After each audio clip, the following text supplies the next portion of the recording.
Anyway, so let's go ahead and the other thing that I wanted to talk about tonight is this Max versus Dalton thing, right? You mentioned it Hmm. in passing as far as Gabe goes and his minutes.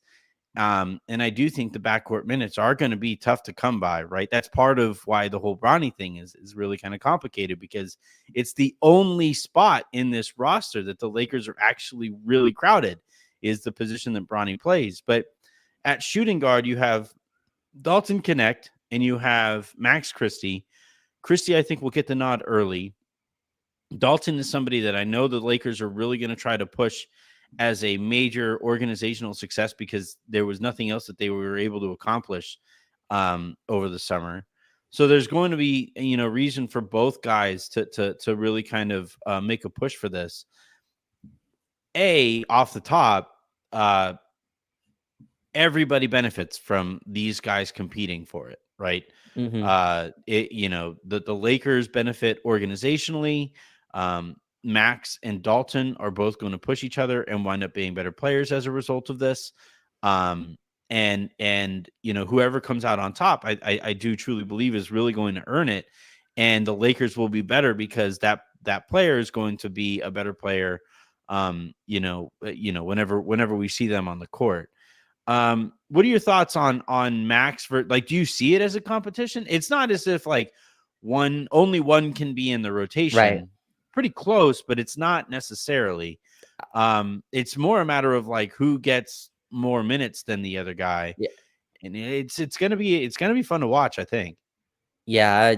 I saw that. I think both need to be in the rotation, and I think when Vanderbilt gets back, it makes it a little tricky. But I think the nine right now, I think they're both clearly in it. I love what both of them do. I think Max is going to be hard to keep off the floor. Again, you just look at the athletes that are out there. It's like very quickly goes. If you take out AD, it's like, well, where are our athletes? It's like Max Christie, and then it like gets to Cam Reddish very quickly. I think Max is like super important. I think he hit 2 catch and shoot threes again tonight. And I think they're trying to have him do some on ball work. He's not there yet with No, that, but I don't think he needs to be. When Austin gets back, D'Lo, no, LeBron, Gabe, right? These are all guys who can handle the ball, and Max can kind of play his lane. And Dalton does a lot of stuff where like he's a better rebounder than I thought. He has a better nose for the ball than I thought. On those Giannis transitions, he was the only one willing to get in the way, which I thought like showed something. Now he got absolutely mauled, but like I thought he did a good job, at least not, because a lot of players, they make the little business decision and just get out of the way. I thought Dalton did a good job of at least trying to put himself in harm's way with Giannis. And yeah, he didn't shoot the ball too well tonight. I think he was like 3 for 12. But I like what he does, and JJ runs like specific plays for him. And like you look down our roster, there's not well, really he another. drew him up on draft night. Remember? Exactly, on the whiteboard. He took off Mhm. all the he erased everything else and just Who'd we get? Okay, hold on.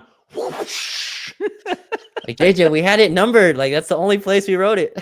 There's Now we don't know who to draft.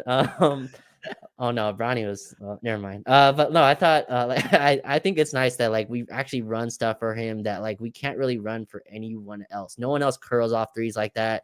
When players go under screens on him, he's firing at an even quicker rate now. So I think both of them are firmly in the rotation. Again, when Vando gets back, he can kind of cut down, but for right now, I know Christian Wood's in the name that I'm not really interested in seeing in the rotation. But like, so like I think both of them, Anthony, should be firmly in and are necessary. I think Dalton might be even older or than Max. I have that right, I I think believe. so. Yeah, Yeah, Max he was just an turned older he 20. was an older prospect. Right. So both of them in that kind of prime, uh, can play big minutes, can take the hits of a regular season. You need both of them, Anthony, at big minutes. I think they both need to It's be. actually not close.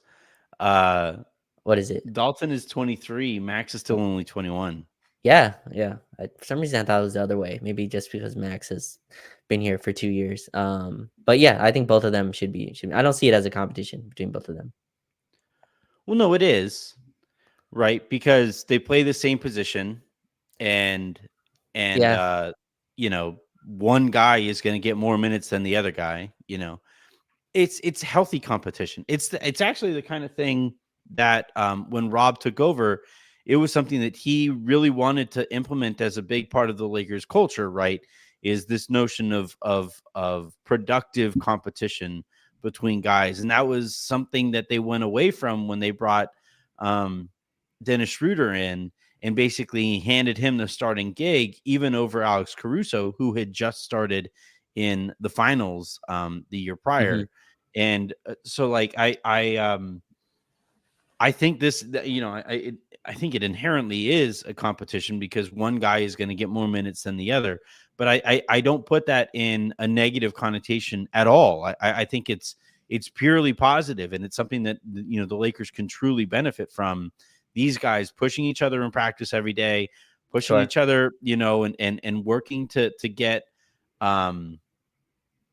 minutes over each other and learning from each other. I like this is the kind of thing that like uh you know if it's handled correctly, it'll actually bring those two guys a little bit closer too, because when you compete against somebody like that and you really push them, there is, when somebody initially gets the nod over you, you're going to be a little annoyed.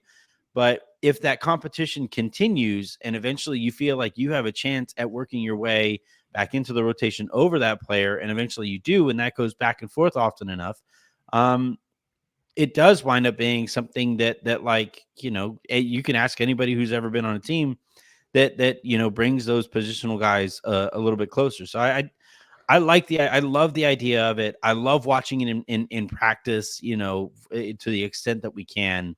And the other thing too is like you hit on it. They both play pivotal roles to what the Lakers need from guys at that position.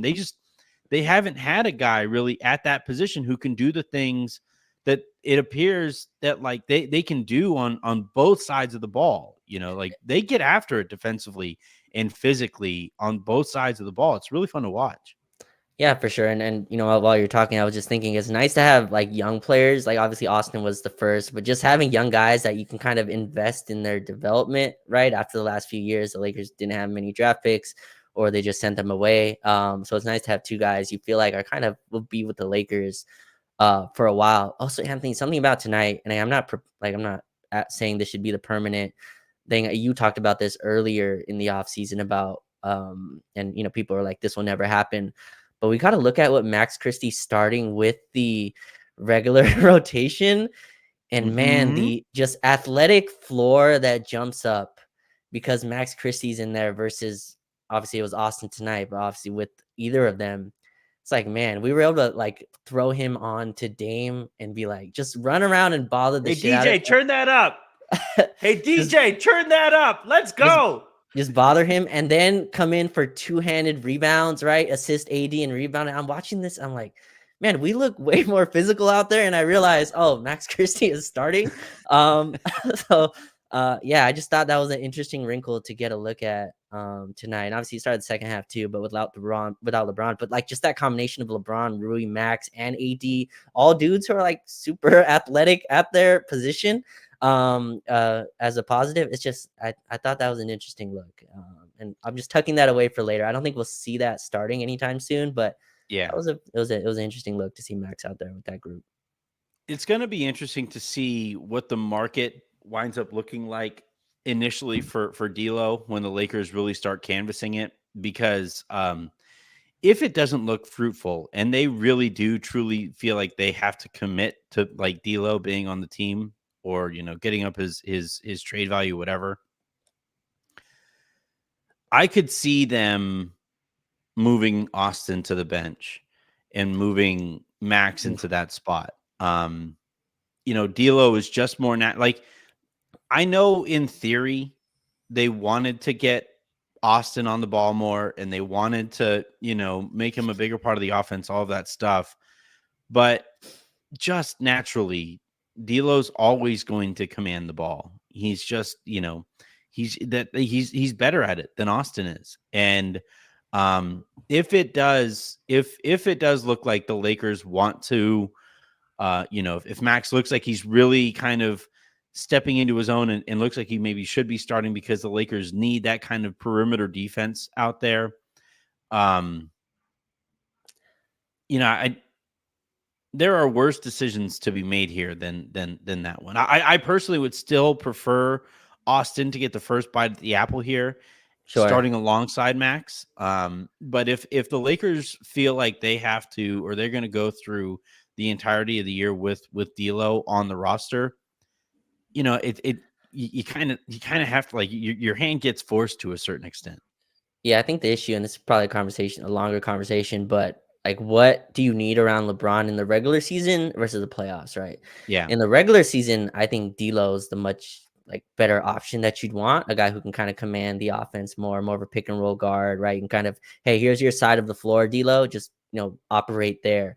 But in the playoffs, like I want a player who's perfect off the ball, right? Who Yep. absolutely leverages the gravity that LeBron has to attack closeouts, to make moves, to get to the line, right? And that's all Austin to me. And I Yep. love him in that role.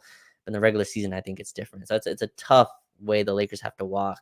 But yeah, I don't see that starting lineup changing anytime soon. I just don't think you can bench either of And the guards.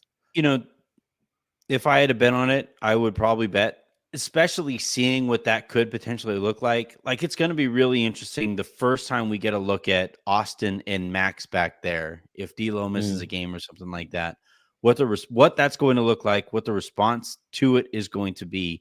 I know I'm going to be glued to the TV. And like, even if it isn't from the start of a game, like the first time that yeah, we get that lineup out there, where it's Austin, Max, Rui, uh LeBron and AD. Like that group, I think, is gonna, like, I bet at the end of the season, that'll be one of those groups that we look back on and be like, yeah, yeah, let's get more of that. Let's get more, like, midway through the season. We'll look at it and say, like, okay, this is a group that probably needs to play a little bit more together. that had to have played a minute last year. There's no way that unit didn't play a single minute last year. I'm gonna go and check when we get Hey, off the did you last. see that nobody, like, they didn't show a clip? And I was watching the Milwaukee broadcast, so maybe it's Uh, different on the Lakers one. I didn't see a mhm. clip of a single Laker go over there. I didn't either, and it's very weird. It was like it was very private, like mentioned, through the broadcast once. I think that Darvin Ham. Oh yeah, Darvin Ham's also over there. I was like, oh man, like Yeah, that was I don't it. think they wanted to call any attention to the fact that nobody went over there. Like, I was joking with some people, behind the scenes over the course of the game, like, "Hey, do you think so and so went and said hi? You think so and so went and said hi?" And then I was like asking, it's like, "Man, who would be the guy to actually say hi?" And somebody said, like, Cam. I was like, "Oh, yeah." Yeah, that's probably it. But I don't know if he's even that kind of guy either. So, like, I didn't see it. I'm not saying it didn't happen. Definitely didn't happen. I was looking for Yeah, it at the end of the game too. Didn't see too much there either. So, again, like, I mean, it was reported on all last year. It's been something that, the Lakers have been taking very thinly veiled shots yeah, not subtle all at all. off season and training camp. Um, I figured maybe somebody would do, like, the politically correct thing and just kind of go over there and say, like, "Hey, what's up, coach? We're happy you're Yeah. not here." Cover the mouth while they're saying it, like, "Hey, coach, Oh man. hey, did you see JJ runs actual plays? Ah, man. Did you see that they don't, you know, you see his hands aren't in his pocket right now? Darvin, your hands are in your pocket right now. Get your hands out of your pocket. You can't dap me up with your hands in your pocket."